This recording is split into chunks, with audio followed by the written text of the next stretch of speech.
Kita akan berbincang langsung soal tragedi sepak bola, khususnya tragedi sepak bola tanah air bersama pengamat sepak bola sekaligus komentator Liga 1 yaitu Aun Rahman. Mas Aun, selamat pagi. Ya, selamat pagi Mas Irianda, apa kabar? Suara saya terdengar jelas? Terdengar jelas Mas Aun, kabar baik untuk saya tapi sepertinya tidak kabar baik untuk sepak bola kita. Ya. Mas Aun, kembali terjadi lagi kericuhan dan kali ini tidak biasa, sangat tidak biasa. Hingga 129 orang meninggal dunia. Apa yang bisa Anda sampaikan terlebih dahulu terkait tragedi ini? Ya, ini memang sebuah guncangan besar juga untuk elemen sepak bola Indonesia. Secara pribadi saya juga tidak punya kata-kata yang pas untuk menggambarkan apa yang terjadi. Memang ini kalau yang saya lihat adalah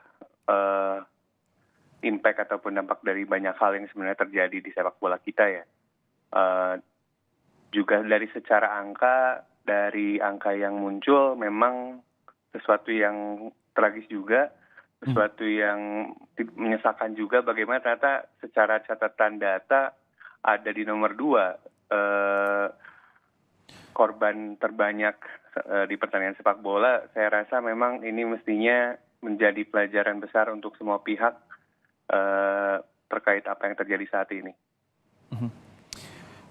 129 ya, ini yang kedua tadi Anda sebutkan di data dari deadliest soccer match begitu ya. Supporter meninggal pasca adanya atau dalam sebuah pertandingan sepak bola. Ini mengguncang juga. Kita melihat dari, coba kita urut satu-satu dulu Mas Aun. Kalau sebelum-sebelumnya kalau kita lihat tadi datanya dari tim riset Kompas TV memang korban meninggal usai pertandingan sepak bola ini kebanyakan di bawah 10 dan terlihat bagaimana kemudian ada masalah panas antar dua supporter begitu ya, seperti tadi Persija dan Persib beberapa kali pertandingan ada yang meninggal dunia, ada juga yang karena senjata tajam dan lain-lain. Tapi kalau yang saat ini hingga 129 orang tentu kita masih belum bisa mendahului ya. Tapi yang Anda lihat ketika Anda lihat video-video juga, ini apa yang bisa kita evaluasi terlebih dahulu Mas Aun?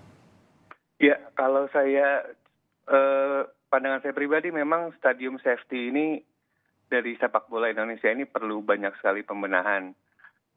Bagaimana soal menangani massa, itu juga saya rasa perlu adanya semacam regulasi yang terpisah.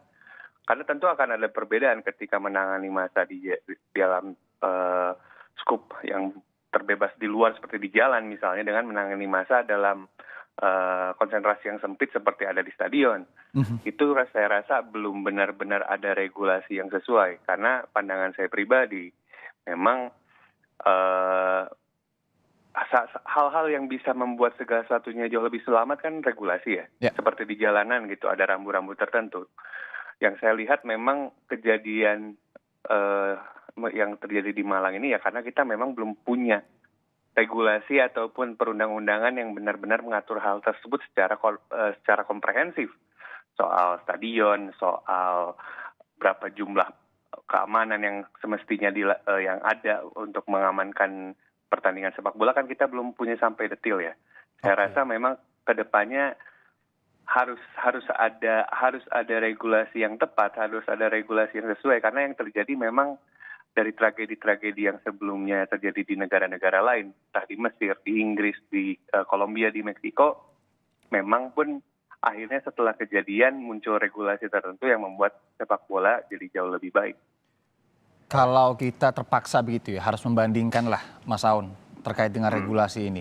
Misalnya di liga yang sangat terkenal, Liga Italia, Liga Inggris misalkan, liga-liga yang memang standar internasional sekali.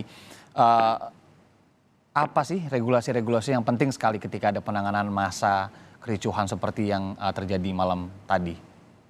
Ya memang soal gas air mata ini jadi concern juga.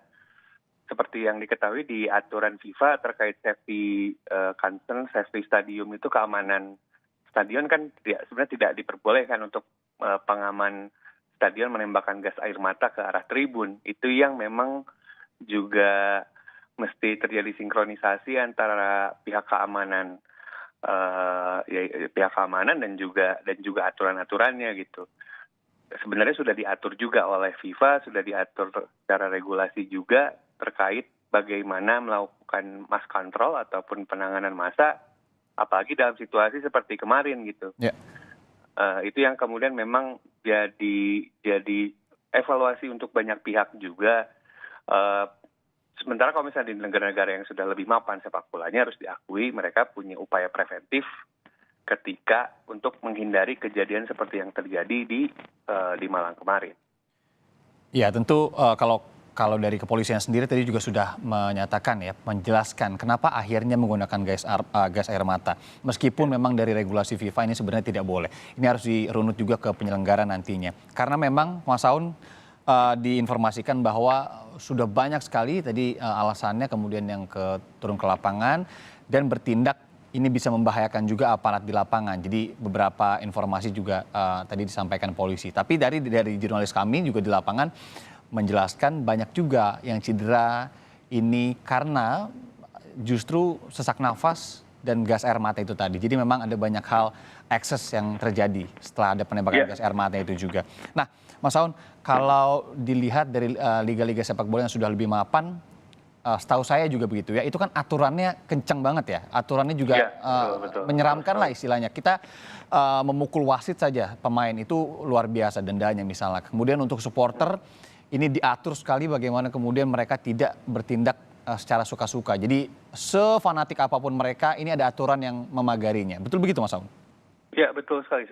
Karena saya selalu merasa aturan yang ketat dan dijalankan secara konsekuen itu memang bisa menghindari kejadian-kejadian yang tidak diinginkan seperti yang kita lihat di kemarin ya. Karena saya rasa memang ada beberapa kealfaan, ada beberapa hal yang kemudian tidak dijalankan dengan maksimal, tidak dijalankan dengan sepenuhnya. Itu yang kemudian membuat kita mengalami tragedi seperti yang terjadi di Kanjuruhan, karena saya juga mendapatkan beberapa informasi, misal soal overcapacity dari stadion, soal bagaimana pengamanan harusnya bisa lebih maksimal tapi tidak. Saya rasa memang ini kan yang sering terjadi di banyak hal di negara kita. Ini yang memang kemudian langkah ke depannya yang memang harus segera dilakukan, dan saya rasa salah satu yang paling mendesak ya soal regulasinya. Regulasi untuk penanganan massa ketika ricuh satu hal, tapi aturan-aturan lain yang mungkin bisa diperketat ketika ada sebuah pertandingan sepak bola itu juga menjadi hal lainnya ya. Betul Mas. Saya rasa bahkan keolahragaan kita bisa aja menyentuh hal tersebut gitu. Misal stadion tuh harusnya A, B, C, D, E agar jalur evakuasinya memudahkan penonton yang hadir di stadion. Karena kan salah satu yang kejadian yang di Kanjuruhan adalah terkena gas air mata, evakuasi sulit kan.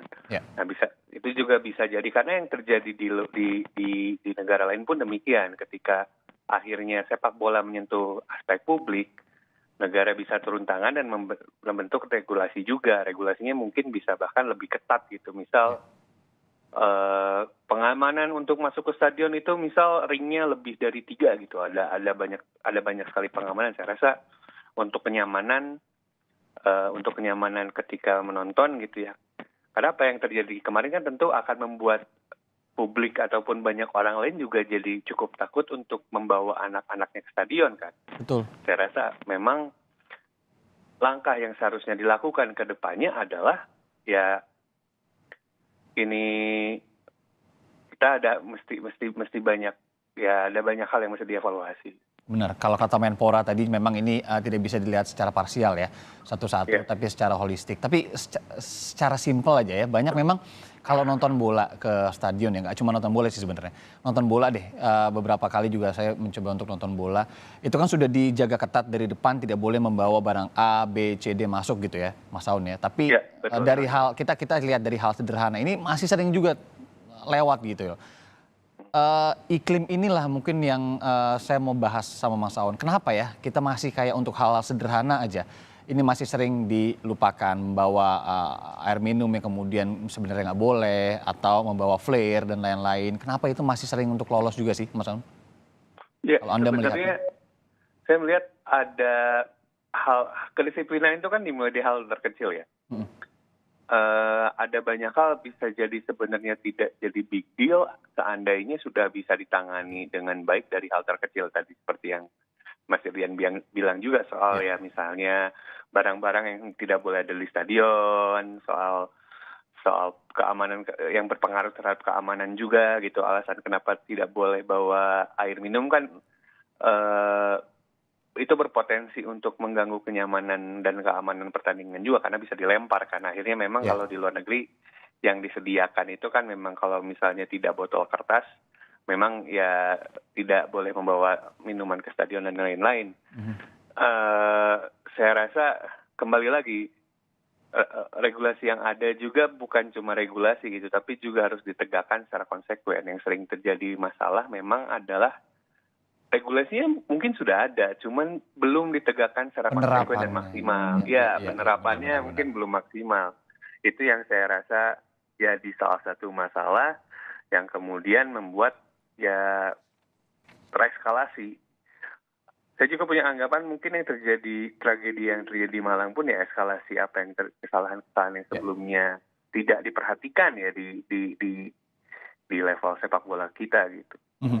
23 tahun di kandang menang terus Mas Aun informasinya kalau untuk Arema sendiri dan memang informasinya tidak ada supporter lawan ya semalam. Ini supporter Arema sendiri kemudian dan kita tahu juga ini adalah laga derby di mana memang pengajuan untuk memajukan laga sebenarnya tidak malam hari ini juga sudah diajukan begitu. Tapi saya kembali ke regulasi tadi yang menarik. Saya melihat ini jadi terkesan kejadian ini bukanlah kejadian yang tiba-tiba ada. Ini adalah sebuah akumulasi kecil kemudian menjadi sangat besar tiba-tiba, ekstrim begitu. Karena mungkin yang seperti yang Anda sebutkan tadi, kedisiplinan itu sendiri kita mulai harus dari sesuatu yang kecil dan harus dari dini begitu ya. Dan betul, akumulasi dari ketidakdisiplinan banyak hal dalam sepak bola Indonesia kemudian berimbas menjadi sebuah tragedi yang menurut saya ini sangat mengerikan sekali. Seperti ada gambaran umum sepak bola Indonesia kita sekarang yang lagi naik juga prestasinya, ini harus tercoreng, harus kemudian teralih fokusnya untuk mengurusi hal-hal yang semacam ini. Pendapat Anda, Mas Aun? Iya, betul. Memang harus diakui ini disayangkan ya, karena di level tim nasional grafik penampilan timnas Indonesia sedang bagus. Bagaimana kita juga lolos ke Piala Asia, timnas U20 juga lolos ke Piala Asia U20. Tahun depan kita juga akan bertanding di Piala Dunia U20 sebagai tuan rumah. Ini juga tentu situasi sekarang akan berpengaruh terhadap kemungkinan Indonesia menjadi tuan rumah kan. Ya memang sesuatu yang cukup disayangkan lah apa yang terjadi sekarang. Dampaknya tidak akan hanya hari ini, tapi juga akan ada collateral damage yang tentunya akan berpengaruh terhadap hal-hal lain yang saya rasa memang aksi mesti segera dilakukan oleh stakeholder dan juga pemangku kepentingan terkait, karena apabila dibiarkan tentunya akan ada dampak-dampak lain yang akan bisa secara keberlangsungan ataupun secara sustain akan mengganggu pengembangan sepak bola Indonesia secara umum sebenarnya. Oke.